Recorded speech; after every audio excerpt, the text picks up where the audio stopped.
مولا کیا آپ خدا ہیں؟ کہا نہیں، ہم خدا نہیں۔ تو کیا پھر آپ خدا سے جدا ہیں؟ کہا نہیں، ہم خدا سے جدا نہیں۔ تو کہا مولا یہ کیسے ممکن ہے کہ آپ خدا بھی نہ ہوں اور خدا سے جدا بھی نہ ہوں؟ تو کہا اے شخص، تو نے سورج کو دیکھا ہے؟ کہا مولا وہ چمک رہا ہے آسمان پر۔ کہا یہ جو روشنی کمرے میں آ رہی ہے یہ سورج ہے؟ کہا نہیں مولا یہ سورج نہیں ہے، یہ تو اس کی ایک کرن ہے۔ تو کہا اگر یہ سورج نہیں ہے تو کیا سورج سے جدا ہے؟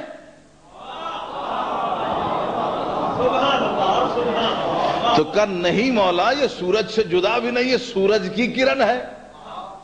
تو کہا پھر کیا ہے؟ کہا یہ کرن بتا رہی ہے کہ اوپر سورج چمک رہا ہے۔ یہ سورج کی کرن سورج بھی نہیں ہے، سورج سے جدا بھی نہیں ہے، بلکہ روشنی دیکھنے والے کے لیے دلیل قاطع ہے کہ اوپر سورج چمک رہا ہے۔ ہم خدا نہیں ہیں، ہم خدا سے جدا بھی نہیں ہیں، ہمارا وجود زمین پر یہ دنیا کو بتا رہا ہے کہ اوپر خدا موجود ہے۔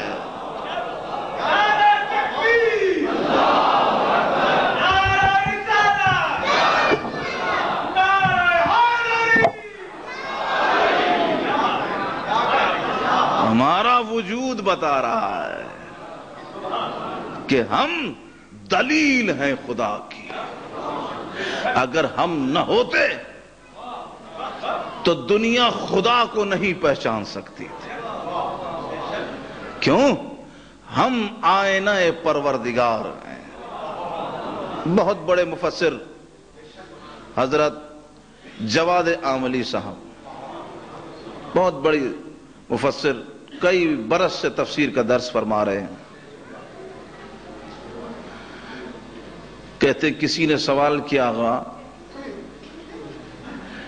خدا جب غضبناک ہوتا ہے کیسا ہوتا ہے؟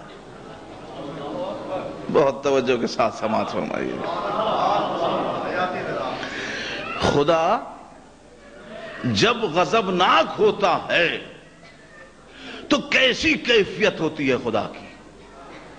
اس کیفیت کو بتا دیجئے کہ خدا کو اگر ہم دیکھنا چاہیں کہ خدا غضبناک کیسے ہوتا ہے، کیا صورتحال ہوتی ہے، تو ایک جملہ عرض کرتے ہیں، یاد رکھنے والا جملہ ہے کہ اگر دیکھنا ہے کہ خدا کیسے غضبناک ہوتا ہے، صورت کیسی ہونی چاہیے، تو فاطمہ کو دیکھ لیا کرو۔ اب آگے کا جملہ میرا، اور اگر دیکھنا ہے کہ خدا کس پر غضبناک ہوتا ہے تب بھی فاطمہ کو دیکھ لیا کرو۔ یہ وہ آئینہ ہے۔ عزیزو، گفتگو آپ سے ہوگی اگر آپ ہمارے حق میں دعا کرتے رہے تو انشاءاللہ۔ رسالت مآب دین لے کر آئے، ان الدین عند اللہ الاسلام، آپ کے لیے دین لے کر آئے اور شروع سے ہی دین کو بیان کرنا شروع کیا۔ دعوت ذوالعشیرہ میں یہی فرمایا کہ دیکھو جو میری اس دعوت پہ لبیک کہے گا وہ میرا بھائی ہوگا، میرا وزیر ہوگا۔ یعنی دعوت پہلی دی جا رہی ہے، تعارف دونوں کا کرایا جا رہا ہے۔ پہلی دعوت ہے، تعارف ہو گیا۔ 20 سال تک رسالت مآب، یہ گفتگو میں اس لیے کر رہا ہوں کہ تاکہ آپ کے ذہن اس بات کی طرف مائل ہو جائیں، ایسا نہ ہو کہ ہماری قوم کسی سازش کا شکار ہو جائے۔ لہذا بہت آرام سے سنیے. مولا آپ کو سلامت رکھے. خلوص سے آپ صلوات بھی پڑھتے ہیں, خلوص سے نعرے بھی لگاتے ہیں, اور انشاءاللہ موقع ملا تو لگاتے رہیں گے.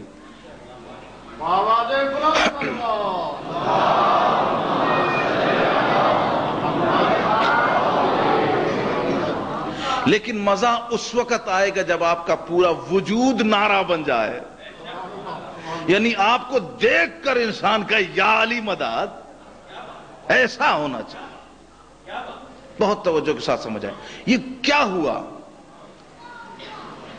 یہ کیا صورتحال پیدا ہوئی کہ میرے مولا نے قیام کا ارادہ کیا؟ کیا صورتحال, کبھی اس پہ غور کیا آپ؟ کائنات کا سب سے ذہین ترین انسان بغیر سوچے سمجھے کوئی کام نہیں کرے گا. کیا علت رہی ہے؟ اس لیے بتا رہا ہوں کہ یہ ہمارے بچوں کو, چھوٹے چھوٹے بچوں کو پتہ ہونا چاہیے کہ کیا علت ہے کہ ہم ادھر بیٹھ کر گریہ کر رہے, رو رہے ہیں. اگر ہم نہیں بتائیں گے تو کون بتائے گا؟ لہذا اس کا بتانا ضروری ہے. رسالت مآب نے 20 سال کیا کیا؟ 20 سال یہ کہا یہ قرآن ہے, یہ اہل بیت ہے. یہ قرآن ہے, یہ اہل بیت ہیں. یہ قرآن ہے, یہ اہل بیت ہیں. 20 سال تک نماز میں حسین آ گئے کہ ٹھیک ہے نماز رک جائے گی کیونکہ دین کا حصہ ہے, لہذا نماز رک گئی. زلفیں اپنی دے رہے ہیں ہاتھ میں, نماز کا حصہ ہے, دین ہے یہ بھی. کس پہ؟ شانوں پہ چڑھا رہے ہیں, دین کا حصہ ہے. ورنہ نبی کے شانوں پہ چڑھنا آسان ہے کیا؟ آسان بات تھی کیا؟ اب آپ کو نبی کی کیفیت بتاؤں. جب سلیمان پیغمبر, بہت توجہ سے, واقعہ وہی ہے لیکن نتیجہ دیکھیے گا آپ. جب سلیمان پیغمبر وادی نمل سے گزر رہے ہیں تو ایک دفعہ محسوس کرتے ہیں کہ چیونٹیوں نے کچھ کہا, چیونٹیوں کے سردار نے. وہ اپنی بساط پر ہیں, وہ ہیں سلمان پیغمبر ہیں, ان کے ساتھ ان کا وزیر ہے. جیسے ہی چیونٹیوں نے کچھ کہا اور بل کے اندر چلی گئی, سلیمان پیغمبر نے اپنے وزیر سے کہا جاؤ چیونٹیوں کے سردار کو پکڑ لو. میں کہوں یا نبی اللہ اس کو بتا تو دیں کہ کیا کہا, اسے بتائیے تو صحیح کہ جاؤ چیونٹیوں کے سردار نے جو بات کی ہو. تو سلمان نبی کہیں گے جیسے نبی سنتا ہے ویسے اس کا وسیع سنتا ہے. اسے بتانے کی ضرورت نہیں, اس کو بتانے کی ضرورت نہیں, جاؤ چیونٹیوں کو پکڑ لو. آئے نیچے, فوراً ہی اگر بیان کر دیا جاتا ہے اس کو کہ نبی نے فوراً چیونٹی کو اپنے ہاتھ پر اٹھایا, نہیں ایسا نہیں ہے. بھائی یہاں پر کوئی سیاسی اگر لیڈر آ جائے تو آپ یقین کیجئے جو اس سے ہاتھ ملائے گا وہ بھی فضیلت سمجھے گا. اس لیے وہ ہر کسی سے ہاتھ بھی نہیں ملاتے کہ بھئی جس سے میں ہاتھ ملاؤں گا یا جس کو اپنے ساتھ بٹھا لیا تو علاقے میں فضیلت ہو جائے گا نا.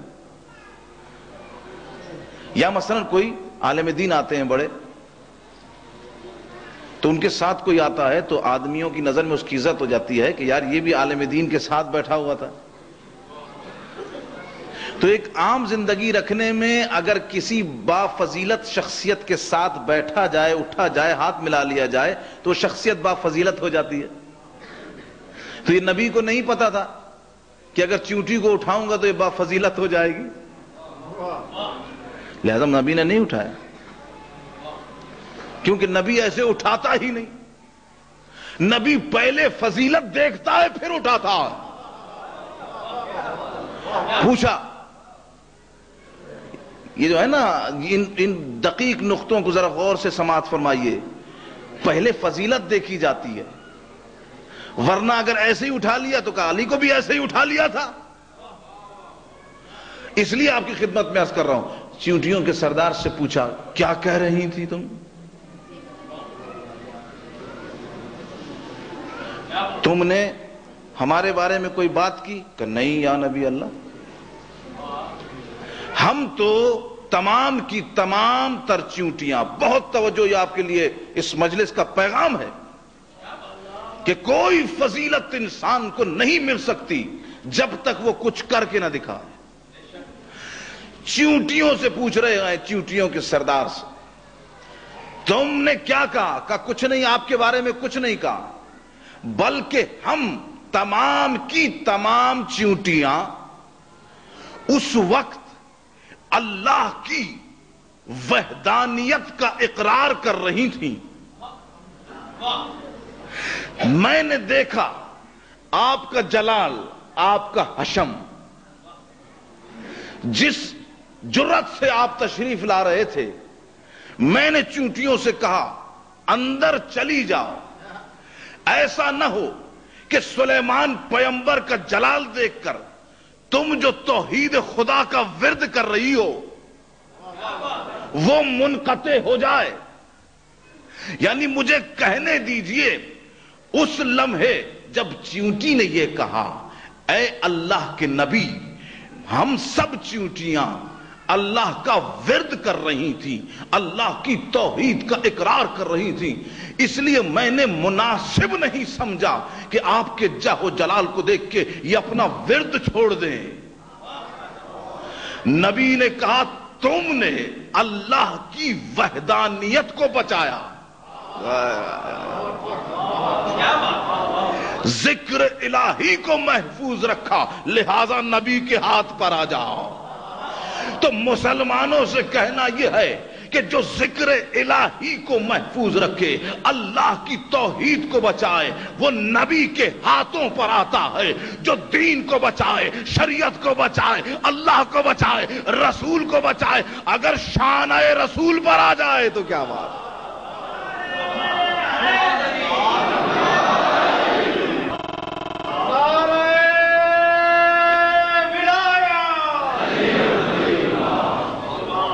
شانہ رسول پر آ جائے تو کیا بات، فضیلت ہے۔ جو فضیلت کے باب میں کام کرے گا اسے فضیلت ملے گی، جو نہیں کرے گا دھوکے میں نہ آئیے بھائیو۔ آپ کو اور ہمیں ایک مفت کی جنت تقسیم ہوتی ہے، اس جنت کا ذرا میں آپ کو تذکرہ بتا دوں بڑی معذرت کے ساتھ۔ جنت تو آپ کو مل ہی گئی ہے، پھر مجلس میں کیوں آئے؟ جنت تو آپ کو مل گئی، پروانہ تو مل گیا، اب مجلس میں کیوں آ رہے ہو؟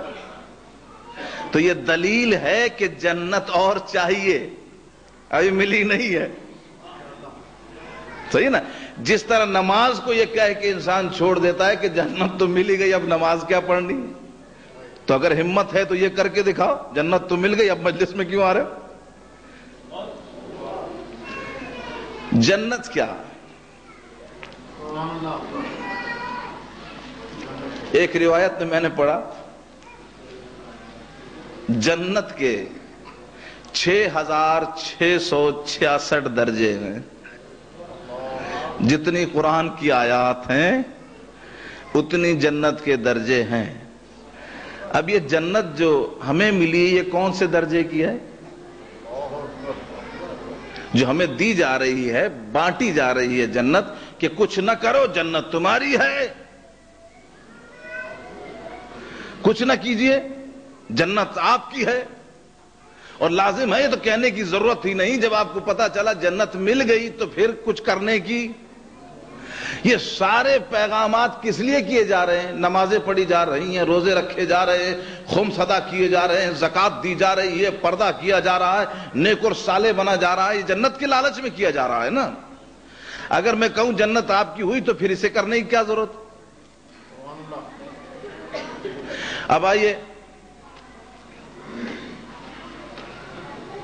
وَكَلْبُهُمْ بَاسِطٌ ذَرَائِبِ الْوَصِيدِ، اصحاب کہف کے کتے نے